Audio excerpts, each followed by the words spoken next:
estate market is experiencing a changing marketplace. Scott will introduce some of the concepts of real estate investing, which are currently a great option for many looking to create and maintain positive cash flow. With all my group input and positive energy, we will please give it to us, Scott. Woohoo! So the cash flow makes my heart sing. Thank you, Toastmasters, honored Toastmasters and guests. Imagine you're sitting having a cup of coffee and you get a notification on your phone. And notification is your guests are now checking in to your Airbnb investment. They're spending top dollar because their child is at the United States Air Force Academy and make about $3,000 for just that week in rental for your house. The market has really taken a big turn because of the interest rate change. Basically, the doubled in the last year. It's a huge shock to the system. In reality, over the last 30, 40 years, we have just crashed into a normal market. Right now, interest rates are at the historic average, and why I am very mindful, understand that it is a huge change. The normalization of our market had to happen. We could not have sustained year after year of 2.5–3.5% interest rates for a variety of reasons, just to support that part of the financial industry. The important advantages of real estate investing: one is or relatively passive income.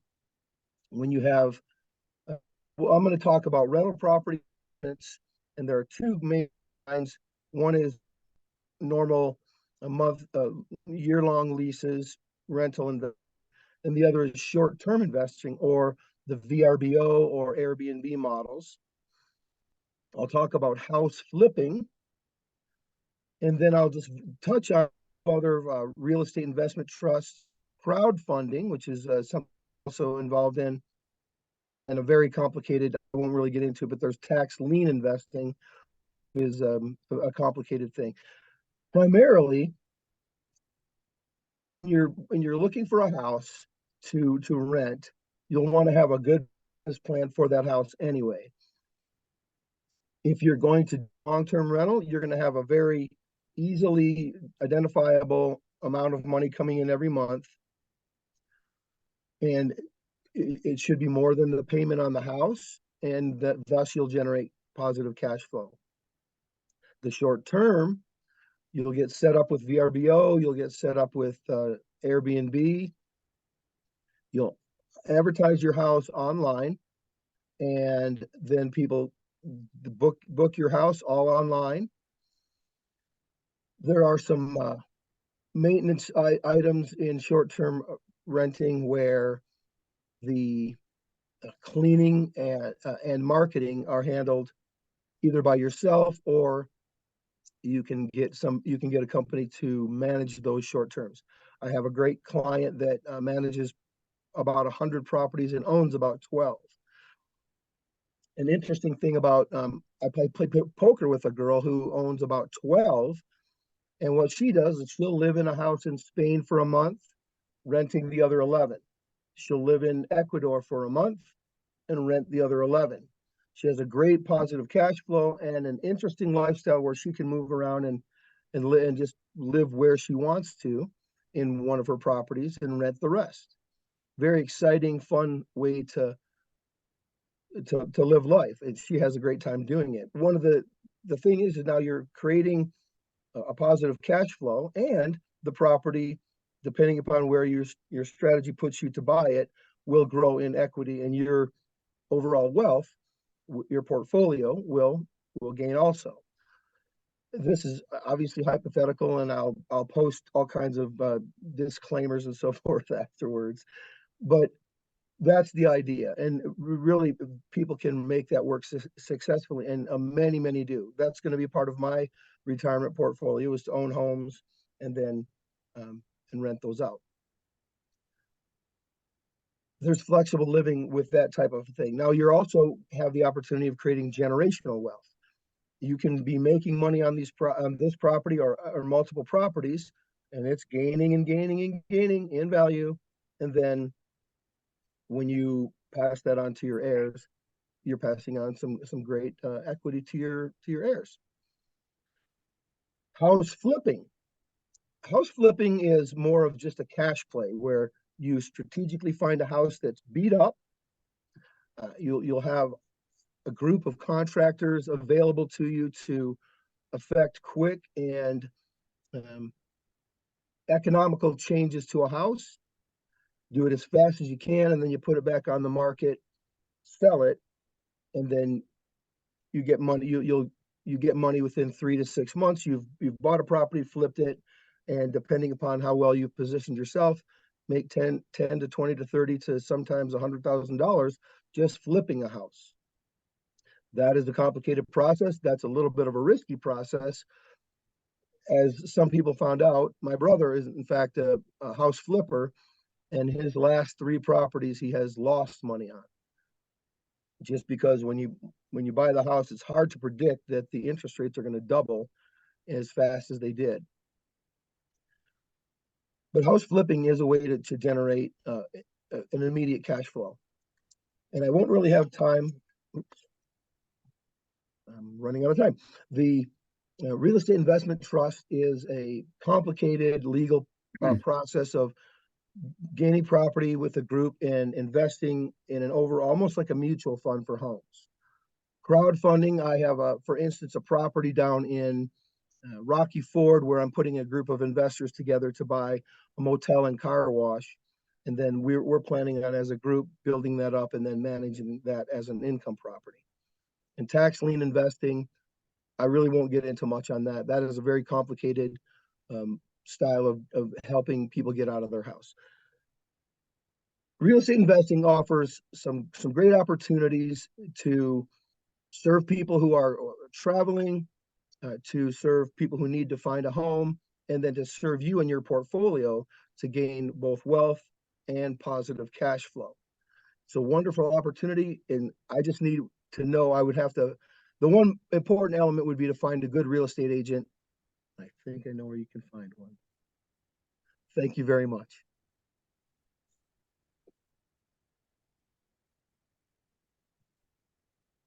Awesome. I think that personally, property is the best investment anyone can make, if you can make it, when you can make it. Timing is so important. Speaking of timing, Tom, can we get a timer's report? Yes. We have both the speakers met the qualification. Tara came in about 5:48. Scott pulled off the MacGyver, kind of like last minute thing about 7:30-ish. So congratulations. Tom, what is your favorite holiday? My favorite holiday? Yes, sir. Chinese New Year. Well, it's not really a holiday in the United States. Oh, yeah. Oh, yeah. And I would like to turn over my microphone and control to Anook as our table topics master. Anook, take it away. Woo! Thank you, Sterling. Morning, fellow Toastmasters. So since we have guests, I thought I'd explain what table topics is. It's essentially me asking a random person a question, and that person has to give an impromptu answer for about a minute or so. So you get the green light at a minute, yellow at 1:30, and red at 2. Then you'll have 30 seconds at the end to finish up the speech. So that's the idea.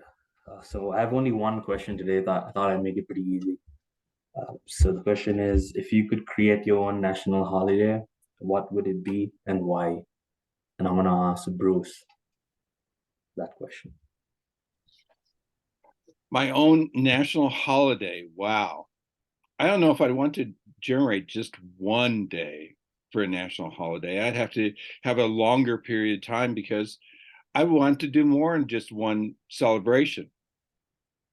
No, so I would be looking around to create opportunities to do different things, to explore is where I'd like to do, is to explore new things. What Scott's talking about is having places to live scattered around the world really sounds interesting. I think I've started to get there. I've covered the US pretty well. I haven't done the East Coast. I could go down into Florida or something, but I haven't really, don't have much desire to go there at the moment. So I did find a opportunity here to expand. We're sitting there actually looking in San Francisco. I believe that we're starting to expand into that area. Not really quite sure what we are going to do. We've already looked at one location and, well, it turned out not to be a very good location when we got to investigating it because it's floating and, well, there's a question if it's going to remain floating. So we went and pursued other options and we're starting to look around again. So as far as the holiday, I'd call it exploring holiday. Awesome. Thank you, Bruce. So I'm gonna ask the same question to Pat. Pat, if you want me to reiterate the question, just let me know. Well, I was thinking of encouraging everybody to design their own special holiday and give them some checklists. In other words, what would be your favorite activity on your own holiday? What type of activities do you want to hike? Do you want to ski? Do you want to go someplace that you've never explored before? Would you like to call and check in on your friends that maybe you haven't talked to in a long time? Sorry, here. If you gave everybody the ability to imagine and create a new day, make it yours and make memories, have your favorite foods, your favorite activities, and record your experience so that you can enjoy it for a long time.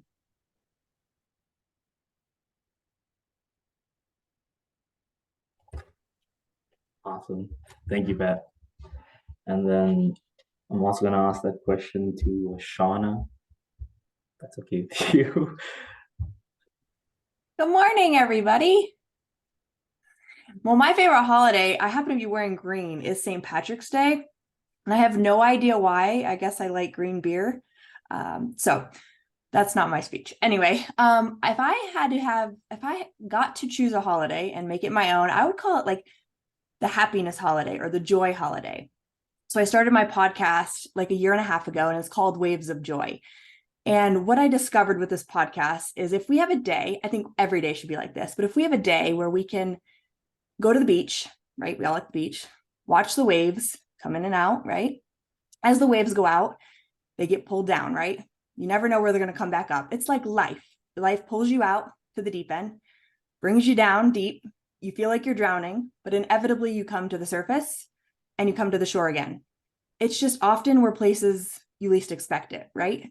So if we could navigate change and have a joy day, a happy day, and maybe that one day would help us implement other days of our lives where we can just, life is going to hand you things that you don't want, and that's totally okay. So being able to pivot and find joy in things that don't feel good at in the moment, I think we could just live very different lives. So I would say a happiness holiday, a joy holiday, call it whatever you want, but show up, and whatever life gives you, just deal with it. It's okay. Everything's going to be okay. Everything is workable.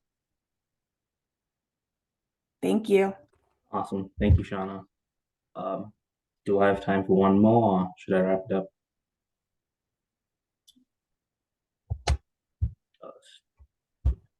Going up, going up. Awesome. Okay. I'm gonna ask the same question to Mary T. Got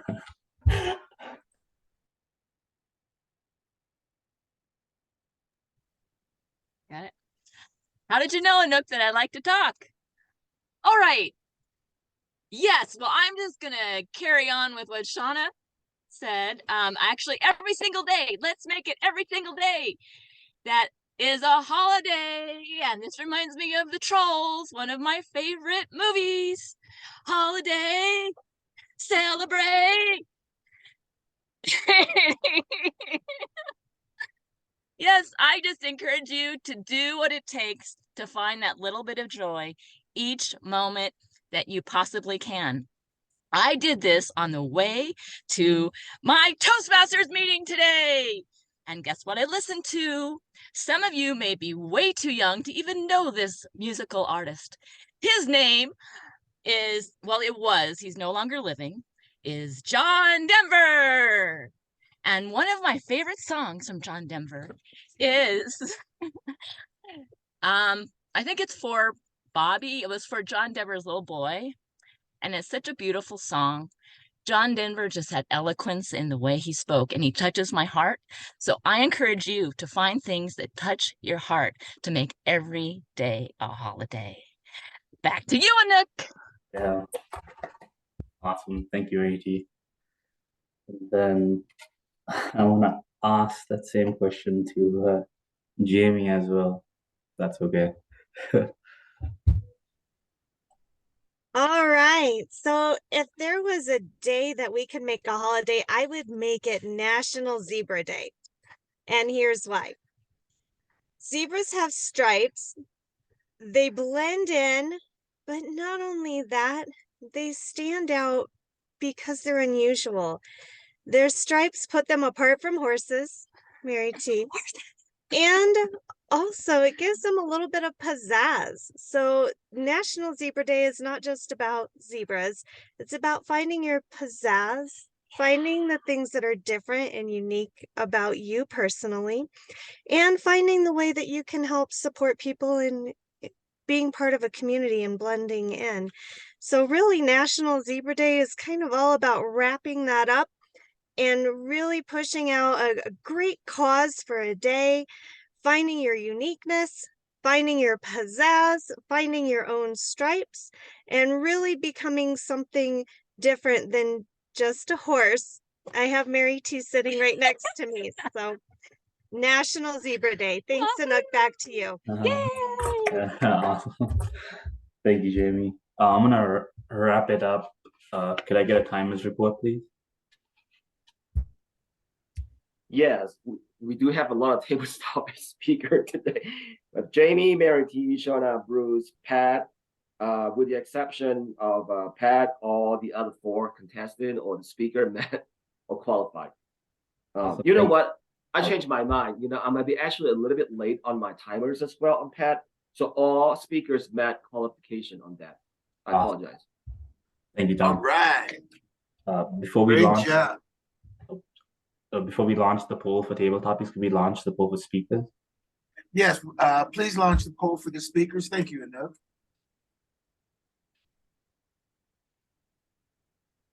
Jackson, I think you're the poll launcher today, vote counter. Do you have that? Where's Jackson? There he Yeah, is. here. Oh, there Yeah, you I'm are. looking for that initial box where you can launch it. I guess I haven't seen it yet. Oh, maybe I didn't get you set up properly. Maybe. No, Not no, I sure. got you set up with co-host. You should see a button at the bottom that says polls. If you don't see it in the next, Oh, I see it. all right, yep, Okay, click I that see and it. then the speakers button. Thank you. Yep, Perfect. great, good job.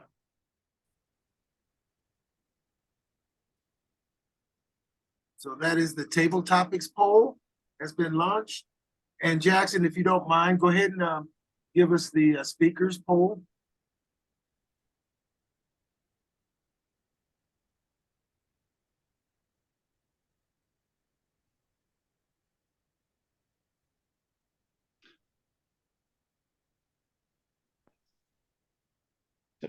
Jackson, if you close that out, the table topics box, using the X at the top, you can then go back to the polls button.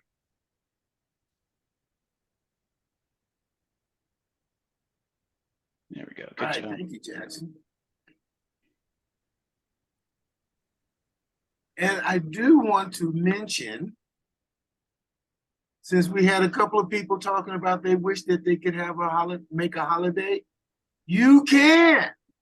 There is an application, and once it's approved, you must pay $2,300 to $4,500, depending on whether the company wants a national holiday on the calendar. They will be happy to put it onto the calendar as a national calendar holiday, but it will cost you to be happy and name yourself as a holiday. So it can be done. That is so awesome. I'm so glad everybody mentioned that because I did search that up. And by the way, National Zebra Day is January 31st. Woo, woo, woo, woo. And next, we will go to our general evaluator, Chad. The stage is yours, my friend. Thank you, thank you. I failed to write down the first evaluator. Could I get Leo? Thank you. So Leo will give his speech on Tara's presentation, and then Greg, we look forward to your evaluation following. Thanks, guys.